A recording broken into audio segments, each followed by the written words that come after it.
On Halloween, I made a quick trip to Chicago to pick up a couple of fish tanks from a friend of mine who was downsizing in his hobby. Over the last few weeks, as I was setting up the new tanks, there were quite a few fish that came into the fish tank barn as well. So let's go ahead, jump in and take a tour of both the new tanks and the new fish. So I did end up picking up a 125 gallon tank and a 40 breeder in Chicago. I also took advantage of the $1 per gallon sale and got an additional 40 gallon breeder as well. So to make room for these new tanks, I went ahead and took down the stand that you see here with the 37 gallon cubes and the 10 gallons on top. Went ahead and relocated those to different parts of the fish room, and then proceeded to make a new stand with the 125 gallon tank on the bottom and the 240 breeders on top. Very similar to some other stands here in the fish barn. So let's go ahead here and start off with the 125 gallon. As you can see here, we do have a sand substrate using the Easy planters. We did pick up some wood from the local fish store and combined it with some wood from some of the other tanks in the fish barn. As you can see here, this piece of wood is still waiting to sink. So definitely be excited to see that once it sinks. So fish-wise in here, this basically is a combination of two other tanks from the past. We have the Variatus Platy, and these guys did come from the 40 gallon breeder at the other side of the room.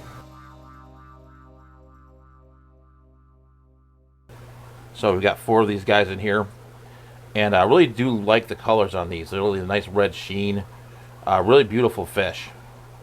Along with the Variatus Platy, the white and black skirt tetras made the transition to this 125 gallon tank as well. I also have the angelfish in here. That came from the 54 gallon bow front that's upstairs. Along with the Laticara curviceps. But really like this tank, really like how it's turned out.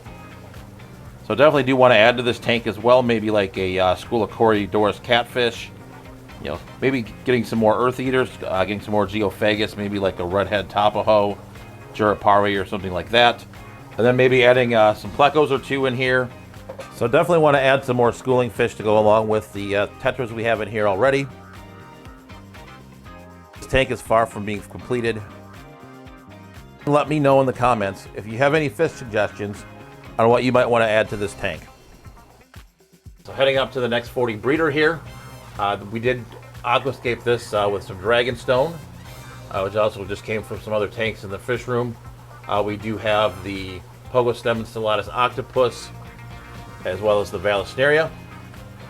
Fish-wise in here, we do have the black swordtails. These came from the 90 gallon, where they were living before with some Melanotanea species Wallace Road rainbow fish fry, as well as the jeweled Goodieds, which are the Xenatoca variata. I do like the blue look on the swordtails now. Really didn't realize this until I put them in this tank with a little bit different lighting in it, but the blue on the bottom of the fish really shines out now. So really kind of excited about that actually. I was having a lot of trouble getting these guys to breed, so hopefully having them in a tank by themselves will kind of spur that on. Really liking these fish and really want to see some fry out of these guys. They're didn't realize how stunning these guys were until I got them into this tank here. So now moving over to our left, we are looking now at the second 40 gallon breeder. This tank does have a very similar setup, the same substrate with the crushed coral mixed with pool filter sand. We still have the Pogostem stellatus octopus in here, and then we just used some of the reef rock in here. And then we actually did move the leopard Goodieds in here. We did move those from upstairs. They were in a 29 gallon that was upstairs. And we just relocated these guys over to this tank here. Give them a little bit more space. Let the colony grow out a little bit. These actually, for the longest time, they were kind of bland, but they actually have turned into some of my favorite fish. So, really excited to see these guys grow out, and really excited to see them go. All right, so now we're going to go ahead and talk about the tank that the Variatus Platy came from. So we did take this 40 breeder and basically took the 20 gallon long that was home to the Antinobius toweri and the Variatus Platy, and basically moved all of the fish and a majority of the plants into this tank and then re-aquascaped it. I really just wanted to give the Antinobius toweri and the Variatus Platy some room to really grow out and kind of get their size. So I kind of really want to jumpstart both these species. Really happy to start seeing the Antinobius toweri fry. Those are definitely a really cool fish. And really want to get the Variatus Platies going as well. I've kind of got a nice dark area in the back, and then got the brighter area in the front so the fish can come up to the front. But really do like these sunset Variatus. Not a terribly rare fish, but one that I definitely enjoy. I really can't wait to see some more fry in this tank and really see this start to be a bustling colony. So along with the new tanks, we also got quite a few new fish this month in the fish room. So definitely want to go ahead and take you through those as well. Let's go ahead and head upstairs first and take a look at these Fireball Platies. I picked these guys up from Aquabit a couple of weeks ago. Was kind of looking to get sort of a reddish platy here in the fish tank barn. They're kind of like a miniature balloon platy, but just basically, your normal care requirements for your normal platies. I do have them in right now with the Horatio Dominguez guppies. I think that would be a pretty good pairing. They won't interbreed with each other. And they've got a pretty big tank here in a 29-gallon for the two groups. So I did pick up 6 of these guys. And really excited to see these guys grow up and start getting some fireball fry out of these guys as well. So definitely a cool little fish.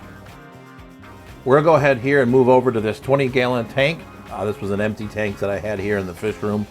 But I did pick up some more Xiphophorous Evelynae.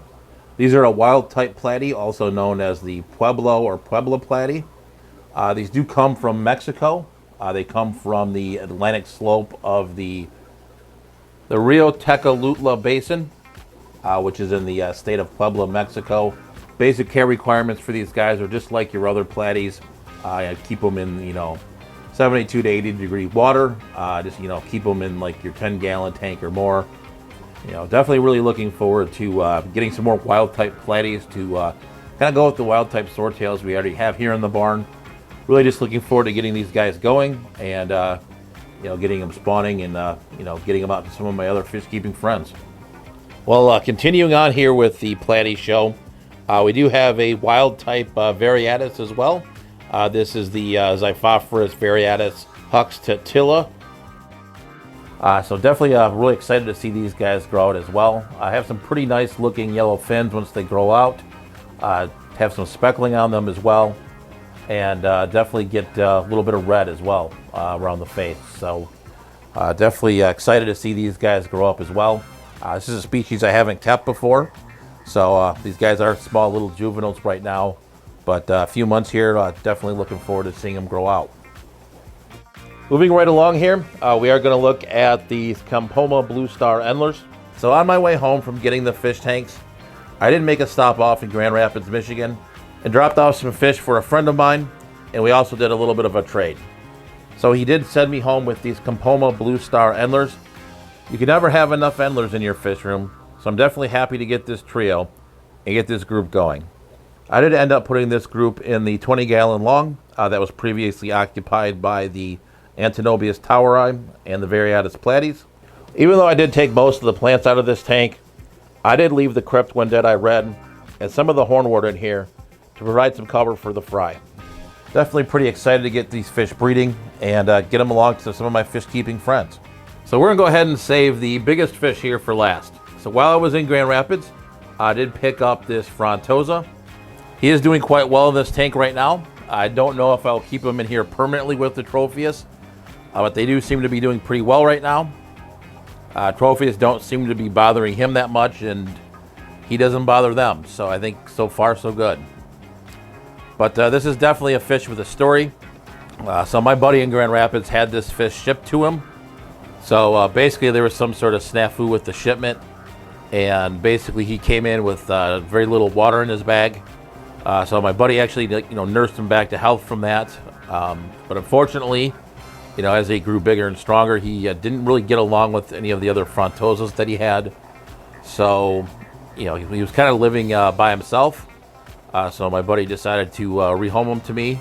So I do have him now, and seems to be doing quite well in here in his new home. And it's actually kind of cool to have a little bit of a sort of a water pet here in the fish tank barn. This is definitely a fish I probably will have to come up with a name for. Don't name too many fish here in the fish tank barn, but maybe this guy does need a name. Pretty cool looking fish. So if you have any ideas, go ahead and drop those in the comments, and we'll go ahead and maybe you can figure out a name for them. And really happy to have them, and looking forward to keeping them around here for quite a long time. So I am pretty excited here with the new tank setups and new fish here in the fish tank barn. Definitely pretty excited about it. That also leaves some empty tanks, which I am excited to get working on as well. I have some pretty interesting ideas for those. So definitely stay tuned to find out what's going on there. So if you haven't subscribed, definitely would appreciate it if you would hit the subscription button.